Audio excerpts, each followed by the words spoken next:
Hey, what is going on, guys? It is your boy Franzi back with another Genshin Impact video, and tomorrow is literally the release of Inazuma Genshin Impact Patch 2.0.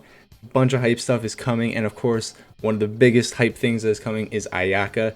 This is one of the characters that everyone has been super excited for. She's been in the closed beta since like the beginning of the game, along with like Zhao. She was pretty much one of the most like anticipated characters ever, and finally, like 8-9 months later, we are finally getting her banner. And that is what we're going to be talking about today, is if her banner is worth summoning on, or if you should maybe consider skipping it. So first of all, I'm going to start every video like this the exact same way. If you like this character and you want this character, then summon. It's that simple. Genshin Impact isn't that hard of a game where you're going to need like the meta characters to win or to like beat all the content. So if you like Ayaka and she's like one of your favorite characters and you'll be super happy if you pull her, then absolutely pull her. Don't even listen to the rest of this video. You know, as stupid as it sounds, just click off the video. That's all you need to know. Just summon if you like her.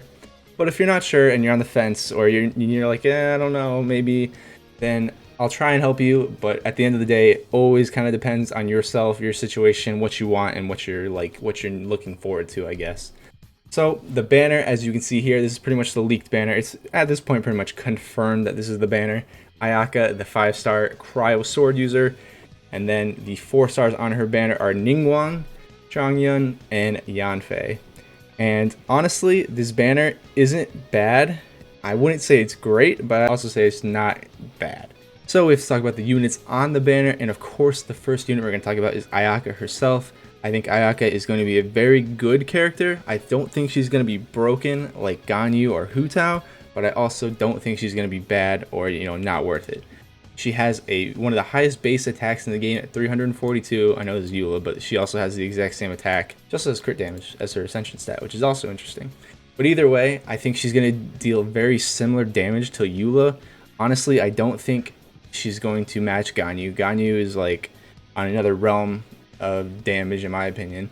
I think at very best she's going to be dealing the same amount of damage as Eula, which again is very, very good. I'm not discrediting Eula at all. I just don't think Ayaka is going to be like in that broken tier if that's what you're looking for. So honestly, if you're summoning, just trying to get, your first, 5-star cryo damage dealer, this is a good banner. Because, I mean, yes, you could wait for Ganyu, but there's a very good chance you're going to have to wait like quite a few more months to get Ganyu.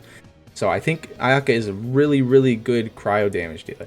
Now I'm going to move on to the 4 stars on her banner, because that's kind of how you decide if a banner is really worth it or not. Obviously the 5 stars are important, but the 4 stars are also just as important. So I'm going to start with Ningguang. She's the one I know the most. I think she's easily the most underrated 4-star in the game in terms of actually being a main damage dealer. I think she's absolutely crazy in terms of her kit and what she provides. Outside of Zhongli, I think Ningguang is probably the best geo damage dealer in the entire game. I know you can have crazy builds for other, like Noel and stuff like that, and Zhongli obviously is insane himself, but I do think Ningguang is easily one of the top 3 best geo damage dealers in the game. And she's a 4-star, so she's very easy to get copies of in general, especially if she's featured on a banner. But I do think this is a really good banner to summon on, especially if you want to get her. To be honest with you, I did miss like a couple months in the past, but I'm pretty sure she hasn't been featured in many banners at all. And if you do summon for her and you already have her, then keep in mind that her Constellation 1 is easily the most important constellations. When you turn your normal attack into an AoE normal attack, that's just crazy. It's so good. So honestly, if you get C1 Ningguang from this banner and you didn't have her before, or you only had the 1 copy, that's a huge W. So I think Ningguang is very good on this banner. Very, very good 4-star. I'll move on to Chongyun, because he's the one I know the second most, I believe. Chongyun is more of a utility. I know he scales with like attack on his Ascension, but to be honest with you, he's only really good at utility, applying the cryo buff or debuff on enemies, and also providing buffs from his elemental skill. It allows, the great sword and polearm users to deal cryo damage just passively if they're in it. It's a really good ability. His constellations are okay. They're nothing great. A lot of them have to deal with like damage and stuff. I think Chongyun is okay. I don't think he's anything special. Honestly, if you're building, an Abyss team, I don't think he's going to make the cut for most teams, but I can see if he does for you, that's good. I'm not saying it's a bad unit. I just think there are better options out there. And then, of course, Yanfei is the last 4-star, and unfortunately, she released while I was taking a break from Genshin. So I did read her kit, but I haven't actually seen her in action. I've been told that she's a main damage dealer, and I've also been told she's a bit underwhelming. I mean, I hate to use the term mid because that's such a derogatory term most of the time, but she is just kind of in the middle of the pack when it comes to pyro damage dealer. She's not bad, not by any means. I'm not criticizing her that she's just like unusable or anything. But like when you compare her to other pyro damage dealers, she just doesn't quite like compete. She is pretty good, and her constellations definitely help her damage, but I really don't think if you should summon on a banner just to get Yanfei. You know, it's like it's not really that great use of Primo Gems. So in my opinion, Ningguang, very underrated, very good main damage dealer Geo user if you don't have Zhongli. Changyang, pretty good utility. He's kind of, you know, he's pretty decent, not bad. Yanfei, I think, is pretty mediocre. She's not the best, but you know, it's sometimes the other 5-star pyro damage dealers are actually mostly 5 stars. So if you're looking for one, then she could fulfill the role. She just won't be as strong as like Diluc and Klee and stuff like that. Overall, this banner for the 4 stars isn't the best. I know Ningguang is very, I just like praised her a ton, but like she doesn't save the banner enough in my opinion. Because I mean, there's other units in the game like Waterboy, the dude with the swords. I hate trying to pronounce his name. I'm sorry.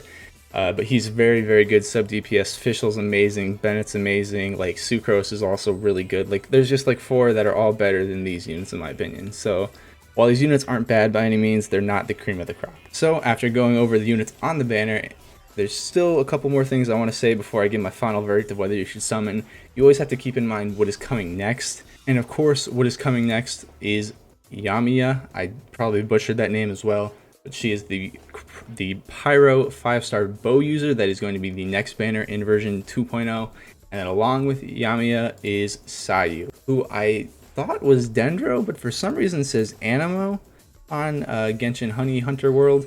And also her skills say Animo, so I'm actually a little confused. I really thought she was Dendro. But either way, this is the next banner. It'll be Yamiya as the 5-star and Sayu as the featured 4-star, which is brand new. So that's something to keep in mind, that in case you want to summon for these two instead of Ayaka, and that's totally reasonable. Also, there are a ton of new characters coming up. They released a trailer, and I'm going to talk about those characters in the future. I haven't quite looked at them yet, but Bale is one of them, who is the Electron Archon for Inazuma, I believe. And every single Archon, I mean from Venti to Zhongli, have been pretty dang strong. So I really recommend people potentially save. I mean, if you don't want to, obviously you don't need to. But at the same time, I do think she's going to be really, really strong. And to be honest, this will be the very first 5-star Electro unit they've released. Because the Xing was the other one, but she came with when the game, like she was in the game when it launched. So I don't really count her as releasing. So along with Bale, there are a ton of other characters that were in the trailers. I'm not going to go over every single one, but do look at those in case you want to summon for them instead of Ayaka. Also, the very last thing before I give my verdict is that the first year anniversary for Genshin is actually coming up, which is crazy to think about. I'm pretty sure this game released on September 28th, so that's literally like 10 weeks, I believe, which is crazy to think about. And in almost every other gacha game that anyone has ever played, you always want to save your premium currency for the anniversary. But I'm not really sure if that applies to Genshin, because it's usually one character per banner, and the characters aren't super OP. It's uncertain. I don't want to say save your gems for sure for anniversary, but like it's not a bad idea to save for anniversary either. So at the end of the day, there's a lot of reasons to save your gems. And now my final verdict for Ayaka. As much as I hate to say it, I actually think for the most part I'm going to say people should not summon on her. And I get it. I'm probably going to get criticized for that. I understand people like Ayaka. She's been super, anticipated since the game opened. But it's just a rough time because there's so many cool units coming with Inazuma, including Bale, and I can't think of the others' names right now. But like Bale is the Archon that I think Archons are just going to be OP, or at least very strong. So I think Bale is going to be very strong. The anniversary is on its way. There's just so many reasons to save. And these 4-stars don't quite make this banner that enticing. I think they know Ayaka's in like super hype, so they put some decent 4-stars for sure. Decent. But they didn't put like the best ones like they did on Albedo's banner. Albedo's banner, they had like Bennett, Fischl, and Sucrose. So that was like the craziest banner ever. But yeah, this banner is not bad, but it's not the best. I think you're better off saving your gems for later. But of course, if you need a crowd damage dealer, or you just really like her, then of course summon. Don't let this video stop you from doing that. This is just my opinion on what people should potentially do if you're on the fence and thinking about it. Also, there will be tons of showcases of her, so if you're not sure and you want to see how she actually like performs, and you can just watch some of those, that'll help you decide as well. But for me, I think this is a skip for most people. I'm sorry to say it for you, Ayaka Sims. I understand she's great, she looks good. She's just not. She's just an unfortunate time, I think. Let me know what you guys think about Ayaka and her banner and what is to come. I'm very excited for the future and all the new characters they released in the trailer. But that is going to be it for this one, guys. Thank you so much for watching. As always, please like, comment, subscribe, and I'll definitely catch you guys in the next one. Peace.